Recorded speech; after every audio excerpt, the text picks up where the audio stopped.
देखिए, नंबर का खेल कुछ अजब है। बहुत ऐसा बच्चा है जिसको अपने विषय वस्तु का बहुत ज्ञान है, और मैं अपने जीवन में ऐसे विद्यार्थियों को देखा हूँ। मैंने वो देखा है जो बच्चा मतलब बाकी क्लास में कम नंबर लाता था और वो IIT निकाला, IIT पवई निकाला।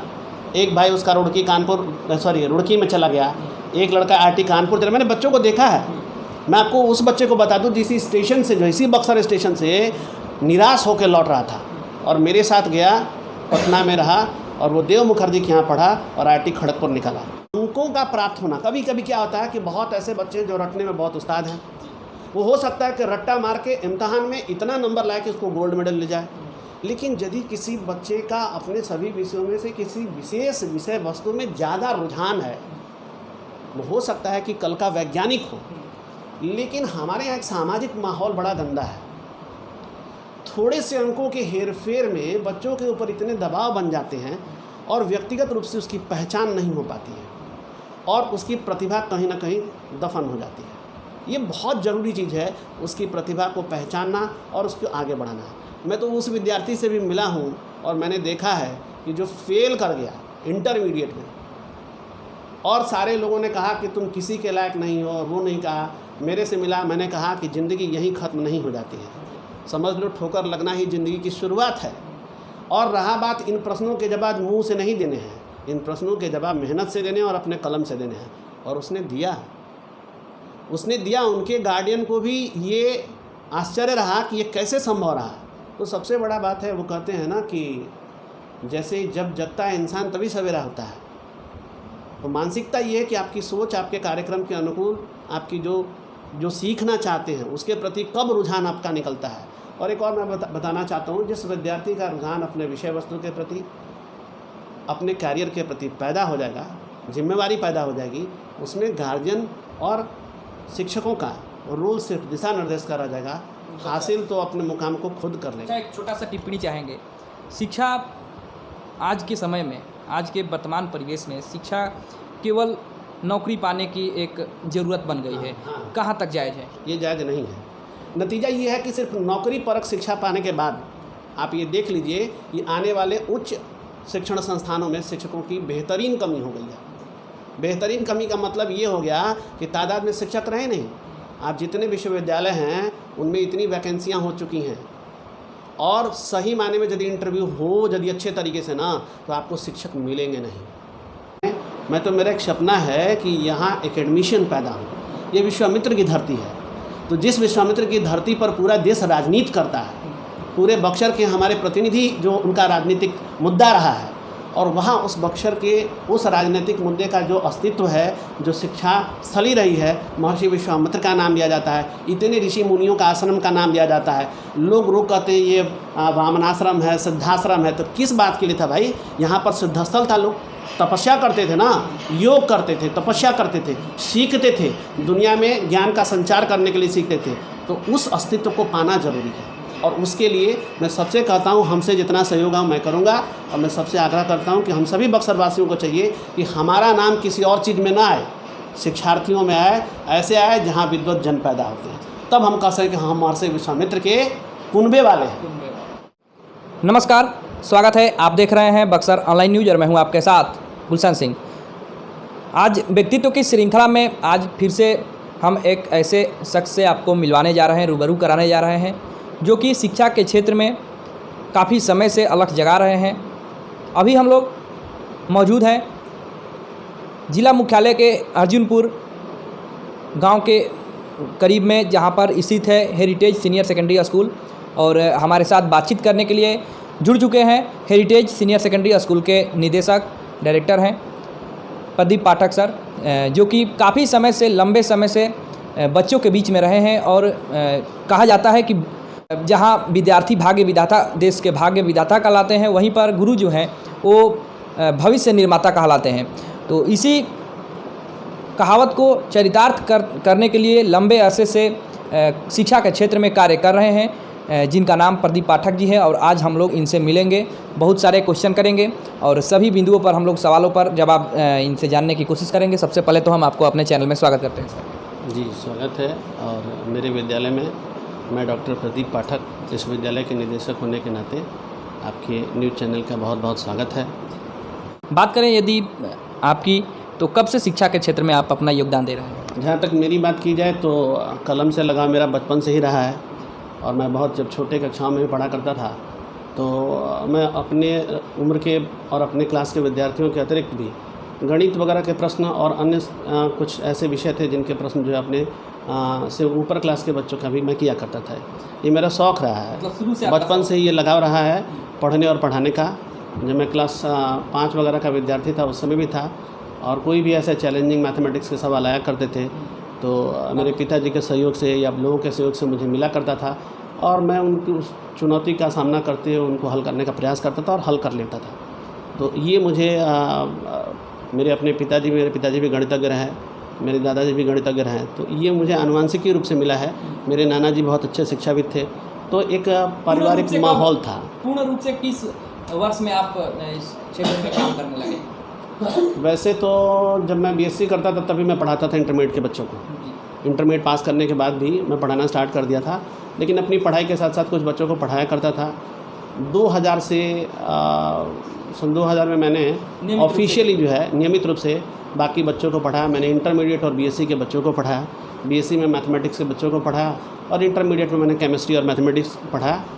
मेरा डॉक्टरेट मैथमेटिक्स में ही है, लेकिन बचपन से ही मेरा लगाव क्लास 10 के बाद से ही केमिस्ट्री के प्रति भी रुझान काफ़ी रहा है। और मेरा ये कॉम्बिनेशन थोड़ा लोगों के लिए विचित्र सा लगता है।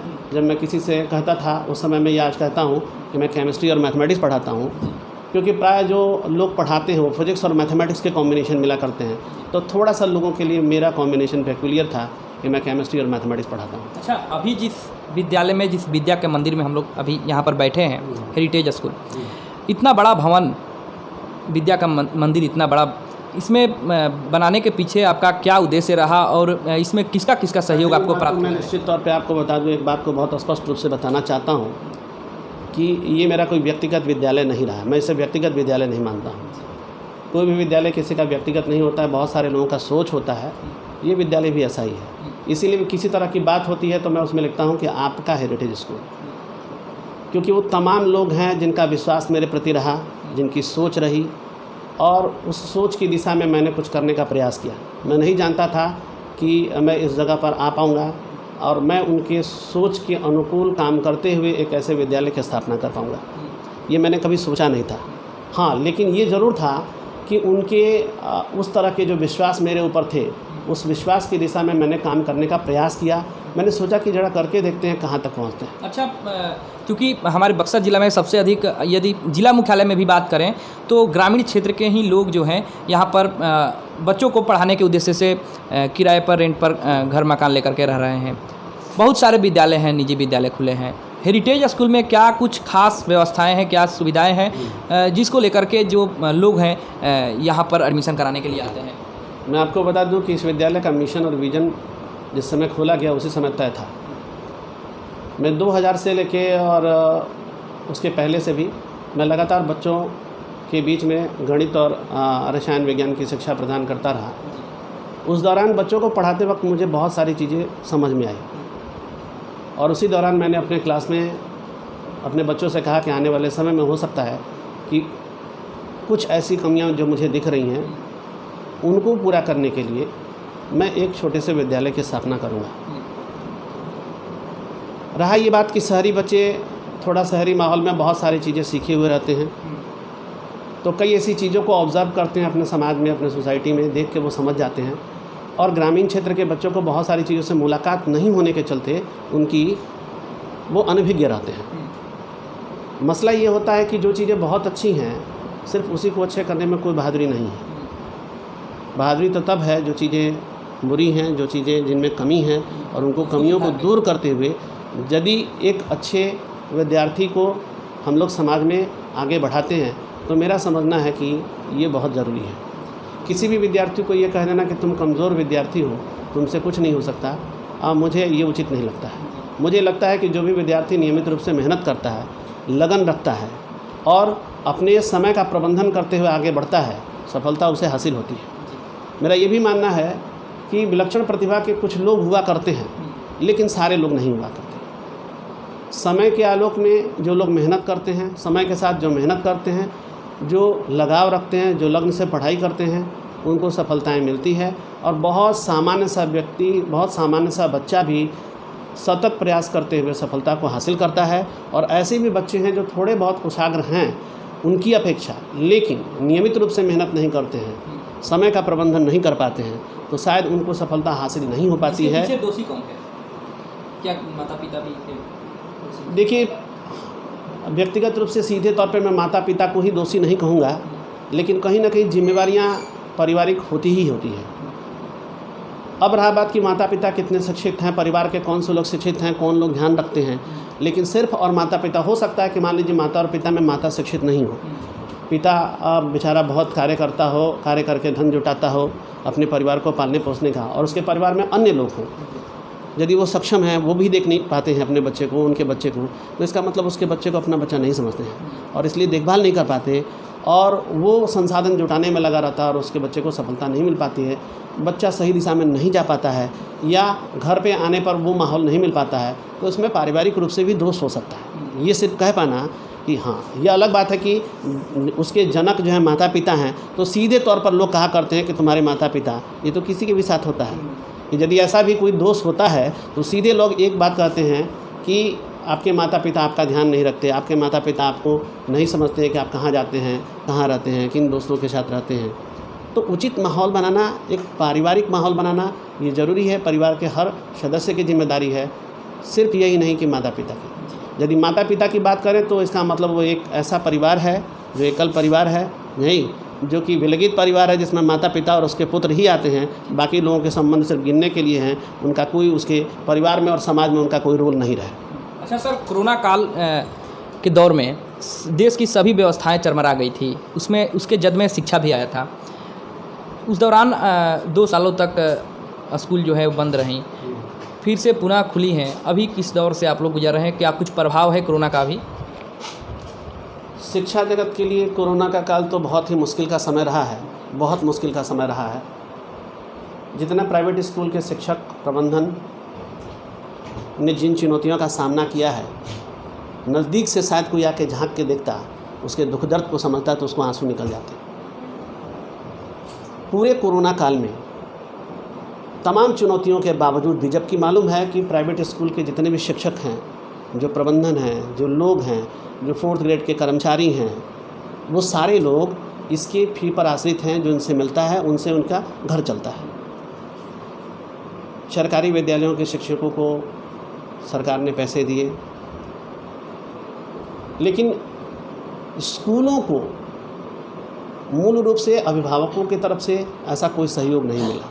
आग्रह करने के बावजूद भी कुछ अभिभावकों ने किया, मैं नहीं कहता हूँ, थोड़े बहुत ने किया, और जैसे किया वो पैसे जो आते गए उनके बीच में वितरित किए गए, तभी जिंदा बच पाए, अन्यथा सहयोग नहीं मिला। अभी क्या है? सरकार भी सहयोग नहीं दी। जैसे RTE के पैसे थे, यदि सरकार उस समय में उस पैसे को स्कूलों को दे दी होती तो शायद ये उनके कर्मचारियों के लिए, उनके शिक्षकों के लिए बहुत बड़ा वरदान साबित होता, लेकिन ऐसा हुआ नहीं। ये दुर्भाग्य भी रहा हम लोगों का, ये बहुत अफसोस की बात है और बहुत नाउम्मीदी हम लोग को रही अपनी सरकार से।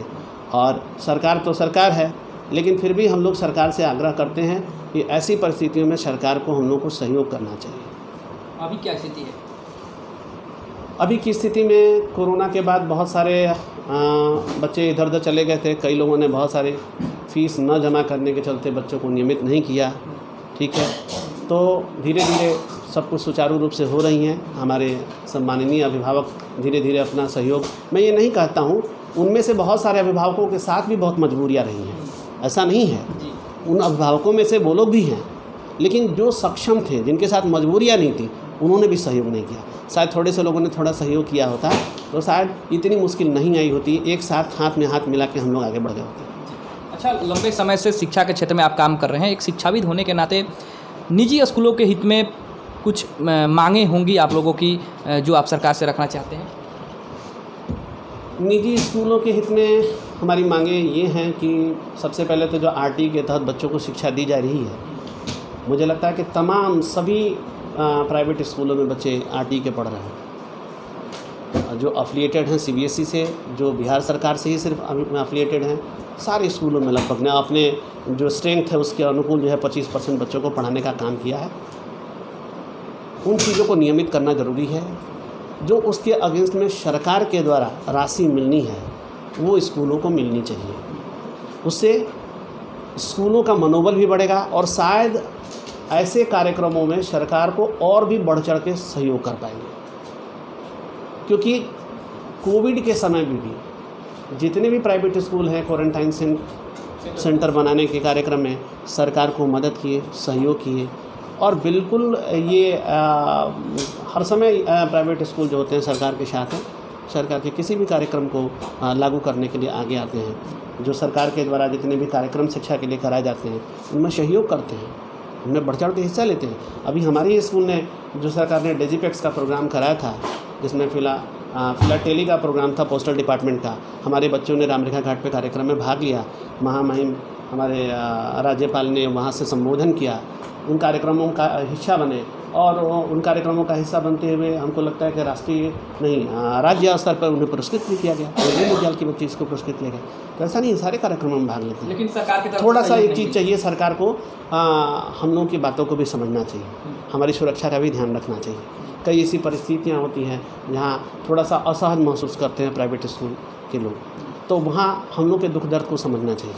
कभी कभी अकारण ही कहा जाता है, जैसे तनाव की स्थितियाँ होती हैं। बक्सर एक ऐसा जगह है जहाँ कई धार्मिक कार्यक्रम होते हैं, बच्चों को परेशानियाँ होती हैं, कई बार सहयोग मिलता है, कभी कभी नहीं भी मिलता है। लेकिन हाँ, इससे पहले एक हमारे थे यहाँ पे ट्रैफिक इंस्पेक्टर, काफ़ी सहयोग किया करते थे स्कूल की बसों का, और काफ़ी अभी भी जो है उन्होंने अभी हाल में तो बहुत सहयोग किया है। जो सही बातें हैं, शुरुआती दौर में लगा कि थोड़ा सा अनियमित रूप से हो गए लोग, बच्चे एक दिन बहुत लंबे समय तक बसों में रह गए, लेकिन बाद में सब कुछ नियमित रहा।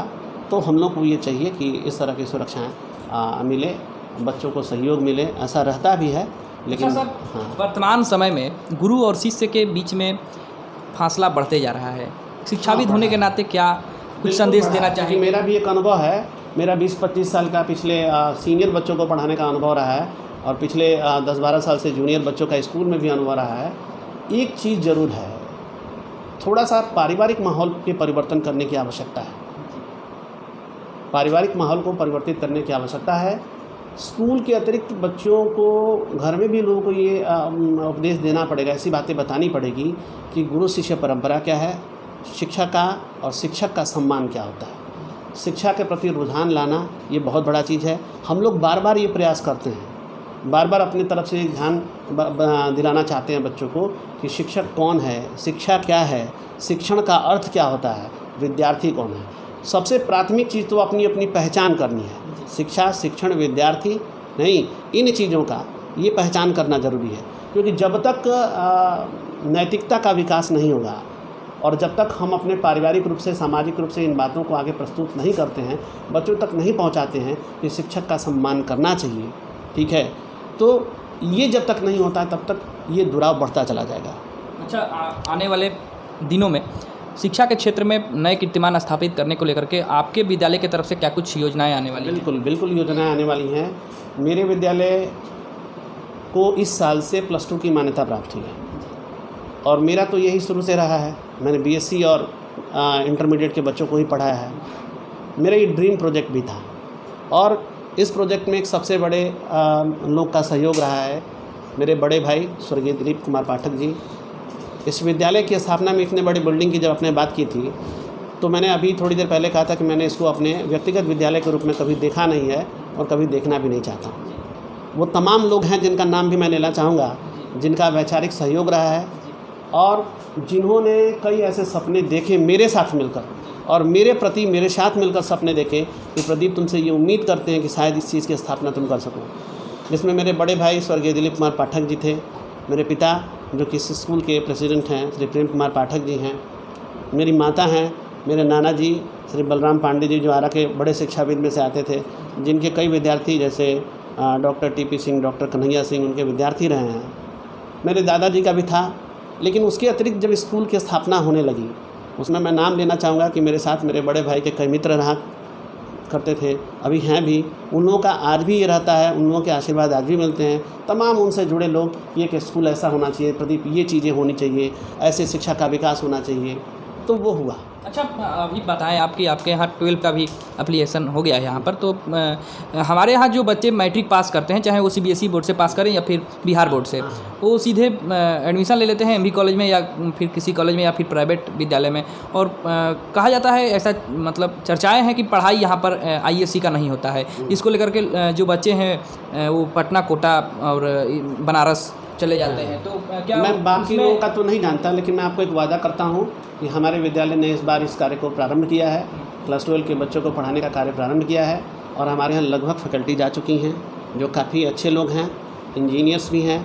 और मैं सबसे बड़ा बात आपको एक बताना चाहता हूँ, आपके माध्यम से अपने बक्सर के जनवासियों को भी बताना चाहता हूँ कि मेरे निर्देशन में ही इनके 11th और 12th की पढ़ाई होगी। साथ ही साथ 11-12 के साथ साथ इन्हें विभिन्न भिन्नात्मक प्रतियोगी परीक्षाओं के लिए भी हम तैयार करेंगे, जैसे JEE के लिए, नीट के लिए। इस दिशा में भी हम लोग काम करेंगे।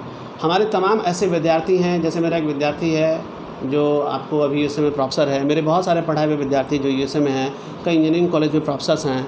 एक और लड़का रिसर्च कर रहा है वो साइंटिफिक दुनिया में। तो ऐसे तमाम हैं, उन सबका सहयोग है और वो सारे लोग इस स्कूल में एज ए विजिटर आएंगे, पढ़ाएंगे और साथ ही साथ ऑनलाइन जुड़े रहेंगे। वो हमसे ज़्यादा वो प्रसन्न है और खुश हैं कि इस कार्य को आपने प्रारंभ करते हुए हम सभी को एक मौका दिया है और हम लोग इसको कार्य करेंगे। तो मैं उम्मीद करता हूँ, मैं वादा इसलिए नहीं क्योंकि मैं कोई नेता नहीं हूँ, मैं कोई मंत्री नहीं हूँ, मैं नहीं जानता कि कल क्या होने वाला है, अगले क्षण क्या होने वाला है, लेकिन ये एक योजना है मेरी, एक योजना है, एक सफल योजना है जिसमें हम लोग सफल विद्यार्थियों को सफलता के साथ शिक्षित करेंगे। और मुझे लगता है कि जो आप ये कमी कर रहे हैं, शायद आने वाले समय में हम लोग इसको दूर कर दें और शायद किसी बच्चे को ये आवश्यकता न हो कि बक्सर छोड़ के जाए। अच्छा, गुणवत्तामूलक शिक्षा को पाने में फ़ी का बहुत बड़ा रोल हो रहा है। फ़ी कहीं ना कहीं गरीब बच्चों के लिए बाधा भी बन रही है। तो बात करें अगर सीनियर सेकेंडरी की पढ़ाई की, तो यहाँ पर किस तरह का फ़ी रहने वाला है? क्या जो यहाँ के बच्चे हैं वो मैं बताता हूँ, हमारे यहाँ जो सीनियर सेकेंडरी के बच्चे पढ़ेंगे उनको कहीं बाहर ट्यूशन करने की ज़रूरत नहीं है। उनको यदि उसमें कहीं किसी तरह की यदि स्लो लर्नर्स हैं तो उनको हम लोग खुद ही मदद करने वाले हैं। उनको बिल्कुल ट्यूशन की जरूरत नहीं। वो यदि नियमित कक्षाएं करते हैं, नियमित क्लास करते हैं, तो मैं नहीं समझता कि उनको किसी तरीके से किसी ट्यूशन की ज़रूरत पड़ेगी। पहला नंबर बात, क्योंकि जो बच्चे ट्यूशन में उससे ज़्यादा पैसा देते हैं उससे कम फीस में स्कूल पढ़ाने के लिए तैयार है। यदि आप स्कूल को फीस देते हैं तो ट्यूशन पढ़ने की आवश्यकता नहीं है। देखिए, ट्यूशन उसके लिए होता है जो किसी विषय वस्तु का कमज़ोर विद्यार्थी है, कुछ चीज़ समझ नहीं आ रही है, और मैं उसके लिए विशेष रूप से सुविधा दे रहा हूँ कि आपको वो सहयोग दिया जाएगा। तो ट्यूशन पढ़ने की बात ही कहाँ से आती है, क्योंकि उससे ज़्यादा आप विद्यालय के पढ़ाई से ही बिल्कुल उसमें दो पहलू है। बच्चे को नियमित रहना पड़ेगा, नियमित रहेगा उसको पूरी शिक्षा मिलेगी। जो स्कूल से उसको होमवर्क मिलेंगे वो करना पड़ेगा। और दूसरा एक और वादा मैं करता हूँ, वो स्टार्ट भी मैंने कर दिया। हमारे यहाँ क्लास 9th से नीचे के क्लास के बच्चों को भी 9th और 10th को तो already they are going to the laboratory, और उनको साइंस लैब में जाके प्रैक्टिकल उन्होंने स्टार्ट कर दिया है। मतलब फिजिकली प्रैक्टिकल कर रहे हैं, वो काफ़ी खुश हैं। इवन कि नीचे के बच्चों को भी धीरे धीरे उस प्रैक्टिकल रूम में ले जाके दिखाया जा रहा है ताकि विज्ञान के प्रति उनका रुझान बढ़े, विज्ञान और गणित के प्रति रुझान बढ़े, ताकि वो आगे कुछ कर सके। क्योंकि सारे विषय के अपने अपने महत्व हैं, सारे विषयों में सबकी महत्ता है, सारे विषयों को विद्यार्थियों को पढ़ना चाहिए। थोड़े तकनीकी वाले विषय हैं, इसलिए इनमें रुझान पैदा करने के लिए और ये व्यक्तिगत रूप से हर बच्चे को उनको प्रैक्टिकल दिया जा रहा है, कराया जा रहा है। तो 11th और जब मेरा 9th और 10th को we are providing the practical, then why not we will provide the practical for the 11th and 12th student. तो ये तो होना ही होना है, क्योंकि मैंने एक चीज़ देखा है, मैं अपने जीवन में देखा हूँ, इतने तमाम स्कूल और कॉलेजेज हैं जहाँ पे बच्चों ने प्रैक्टिकल नहीं देखा। ये बड़ी विडंबना रही। हम लोग एक एक प्रैक्टिकल 3-3 घंटे तक प्रैक्टिकल रूम में किए हैं, ये बच्चों को मिला नहीं, जो कि बहुत बड़ा मतलब कह सकते हैं कि एक बड़ी विडंबना रही बच्चों के लिए। कि जो हमारे जैसे आपने कहा कि चले जाते हैं उसमें, बिल्कुल जाएँ, लेकिन वहाँ वो तो लैब का ताला ही नहीं खुलता है, वो तो अंदर जाती ही नहीं है। सरकार मेरी इतनी मदद करती है पूरे लोगों की, हर हाई स्कूल में चले जाइए, हर कॉलेजों में चले जाइए, शायद प्राइवेट स्कूलों से ज़्यादा लेबोरेटरी का सामान है, शायद प्राइवेट स्कूलों के लेबोरेटरी से ज़्यादा सुविधाएं दी गई हैं। संसाधन है, संसाधन है, संसाधन का उपयोग नहीं है। नतीजा क्या है कि बच्चों को क्या लगता है, बच्चों के बीच में जो एक कमी आई है, जो मुझे दिखता है, पढ़ने के प्रति रुझान, मेहनत करने के प्रति रुझान प्रेम जो है वो नहीं है, वो नहीं है। वो बच्चा सिर्फ और सिर्फ इम्तहान पास करना चाहता है। ये बहुत एक मतलब जहरीले पौधे का रोपण हो चुका है। इसको दूर करने का प्रयास हम लोग अपनी तरफ से कर रहे हैं। हम लोग एक छोटे स्तर पर अपने विद्यालय के लोगों से काम करना चाहते हैं और ये मेरा संदेश भी है, ये सारे लोग करें, ये सारे लोग करें। अंतिम सवाल आपसे ये करेंगे कि शिक्षक भी बच्चे को पढ़ाने के लिए कोई कसर नहीं छोड़ते हैं और बच्चे भी मेहनत भी करते हैं, बावजूद शिक्षक के प्रयासों के बावजूद और बच्चों के मेहनत के बावजूद नंबर नहीं आते हैं जो जिन बच्चों को। तो एक अनुभवी शिक्षाविद होने के नाते आपसे हम ये चाहेंगे कि आपका कुछ विचार हो, वो आप उन विद्यार्थियों को दें जो नंबर के चक्कर में मानसिक रूप से परेशान हो जाते हैं और गलत कदम उठाते हैं। तो उनके लिए क्या? बिल्कुल मेरा संदेश है, देखिए नंबर का खेल कुछ अजब है। बहुत ऐसा बच्चा है जिसको अपने विषय वस्तु का बहुत ज्ञान है और मैं अपने जीवन में ऐसे विद्यार्थियों को देखा हूँ। मैंने वो देखा है जो बच्चा मतलब बाकी क्लास में कम नंबर लाता था और वो IIT निकाला, IIT पवई निकाला। एक भाई उसका रुड़की में चला गया, एक लड़का IIT कानपुर चला। मैंने बच्चों को देखा है। मैं आपको उस बच्चे को बता दूँ जिस स्टेशन से, जो इसी बक्सर स्टेशन से निराश होकर लौट रहा था और मेरे साथ गया, पटना में रहा और वो देव मुखर्जी के यहाँ पढ़ा और IIT खड़गपुर निकाला। मैंने उन विद्यार्थियों को देखा है जो पटना से निकले, इविंग क्रिश्चियन कॉलेज इलाहाबाद में एडमिशन कराया और फिर IIT खड़गपुर से बीटेक किया, पंतनगर कृषि विश्वविद्यालय से, और IIT खड़गपुर से MTech किया और काफ़ी अच्छे जगहों पर हैं। मतलब तो रहा बात, मैं बता दूं कि अंकों का प्राप्त होना, कभी कभी क्या होता है कि बहुत ऐसे बच्चे जो रटने में बहुत उस्ताद हैं, वो हो सकता है कि रट्टा मार के इम्तहान में इतना नंबर लाए कि उसको गोल्ड मेडल ले जाए। लेकिन यदि किसी बच्चे का अपने सभी विषयों में से किसी विशेष विषय वस्तु में ज़्यादा रुझान है, वो हो सकता है कि कल का वैज्ञानिक हो। लेकिन हमारे यहाँ एक सामाजिक माहौल बड़ा गंदा है। थोड़े से अंकों के हेरफेर में बच्चों के ऊपर इतने दबाव बन जाते हैं और व्यक्तिगत रूप से उसकी पहचान नहीं हो पाती है और उसकी प्रतिभा कहीं ना कहीं दफन हो जाती है। ये बहुत ज़रूरी चीज़ है, उसकी प्रतिभा को पहचानना और उसको आगे बढ़ाना। मैं तो उस विद्यार्थी से भी मिला हूँ और मैंने देखा है कि जो फेल कर गया इंटरमीडिएट में और सारे लोगों ने कहा कि तुम किसी के लायक नहीं हो, और वो नहीं कहा, मेरे से मिला, मैंने कहा कि ज़िंदगी यहीं ख़त्म नहीं हो जाती है, समझ लो ठोकर लगना ही ज़िंदगी की शुरुआत है। और रहा बात, इन प्रश्नों के जवाब मुंह से नहीं देने हैं, इन प्रश्नों के जवाब मेहनत से देने और अपने कलम से देने हैं। और उसने दिया। उनके गार्डियन को भी ये आश्चर्य रहा कि ये कैसे संभव रहा। तो सबसे बड़ा बात है, वो कहते हैं ना कि जैसे जब जगता है इंसान तभी सवेरा होता है। तो मानसिकता ये है कि आपकी सोच आपके कार्यक्रम के अनुकूल, आपकी जो सीखना चाहते हैं उसके प्रति कब रुझान आपका निकलता है। और एक और मैं बताना चाहता हूँ, जिस विद्यार्थी का रुझान अपने विषय वस्तु के प्रति, अपने कैरियर के प्रति पैदा हो जाएगा, जिम्मेवारी पैदा हो जाएगी, उसमें गार्जियन और शिक्षकों का रोल सिर्फ दिशा निर्देश करा जाएगा, हासिल तो अपने मुकाम को खुद कर लेगा। एक छोटा सा टिप्पणी चाहेंगे, शिक्षा आज के समय में, आज के वर्तमान परिवेश में शिक्षा केवल नौकरी पाने की एक ज़रूरत बन गई है। कहाँ तक जायज़ है? ये जायज़ नहीं है। नतीजा ये है कि सिर्फ नौकरी परक शिक्षा पाने के बाद आप ये देख लीजिए कि आने वाले उच्च शिक्षण संस्थानों में शिक्षकों की बेहतरीन कमी हो गई है। बेहतरीन कमी का मतलब ये हो गया कि तादाद में शिक्षक रहे नहीं। आप जितने विश्वविद्यालय हैं उनमें इतनी वैकेंसियां हो चुकी हैं और सही मायने में यदि इंटरव्यू हो यदि अच्छे तरीके से ना, तो आपको शिक्षक मिलेंगे नहीं। मैं आपको इस कुर्सी पे बैठ के आज बताना चाहता हूँ कि मैं इस विद्यालय में बैठा हूँ, मैं कई ऐसे लोगों का इंटरव्यू लेता हूँ, रोज़ आए दिन शिक्षकों का इंटरव्यू होता है जिनकी क्वालिफ़िकेशन MA है, MSc है, B.Ed है, इंजीनियर हैं। लेकिन जब उनसे बातचीत होती है, शिक्षा के प्रति बातचीत होती है, पढ़ाने की बातचीत होती है, तो उनमें से आउटपुट निकल के नहीं आता है। तो ये सोचना पड़ता है कि यदि इनके पास वो चीज़ अपने क्वालिफ़िकेशन के संगत, मतलब जो आप सर्टिफिकेट रखें हैं उसके संगत यदि आपका ज्ञान नहीं है, संगत तो 100% हो ही नहीं सकता, लेकिन फिर भी एक मानक जो है नहीं है, तो कैसे बच्चों को पढ़ा सकते हैं। तो इसका सबसे बड़ा प्रभाव ये मैं दिखा दूँ कि नौकरी परक शिक्षा का सबसे बड़ा प्रभाव क्या है कि आने वाले समय में समाज को अच्छे विद्वत जन नहीं मिलेंगे, लगातार ऐसे लोगों की कमी होगी। आप आए दिन देखते हैं हमारे फेसबुक पर, व्हाट्सएप पर, जिसको लोग एक नाम दे चुके हैं, जिसको यूनिवर्सिटी के नाम से लोग, हाँ उन्हीं लोगों में से उन्होंने उनका नामकरण भी किया है। तमाम वो लिखा पढ़ा करते हैं। कभी कभी बड़ा मुश्किल हो जाता है समझना और कह पाना क्या गलत है और क्या सही है, किस दिशा और दशा में ये लोग जा रहे हैं, कहाँ हम लोग पहुँच पा रहे हैं, बहुत मुश्किल होता है। हिंदी हो तब, अंग्रेजी हो तब, बल्कि यूँ कहिए कि संस्कृत वाले बचे हुए हैं, जितने में हैं उतने अपने धरोहर को बचा के रखे हुए हैं, क्योंकि वो अनावश्यक उसको प्रस्तुत नहीं करते। प्रस्तुत वही करते हैं जो उसके जानकार हैं और अच्छे तरीके से, और जहाँ ज़रूरत है अच्छे तरीके से प्रस्तुत करते हैं। सर, आप अपना कीमती समय हमको दिए, इसके लिए आपको बहुत बहुत धन्यवाद। आपको भी बहुत बहुत धन्यवाद। मैं इस लायक नहीं हूँ, लेकिन आपने मुझे इस लायक समझा कि मेरा इंटरव्यू लेना चाहिए, लेकिन मुझे नहीं लगता है कि कहाँ तक मैं इसके लायक हूँ। लेकिन आपको ये लगा कि मेरे द्वारा समाज को एक संदेश जाना चाहिए, और मेरे से यदि कोई गलत संदेश जाता है तो मैं उसके क्षमा चाहता हूँ, उसके लिए मैं क्षमा प्रार्थी हूँ। लेकिन मैं अपनी तरफ से मैं कभी नहीं चाहता हूँ कि किसी को गलत संदेश जाए, और मैं सबसे चाहता हूँ, बक्सर के लोगों से चाहता हूँ कि शिक्षा के मामले में सहयोग करें।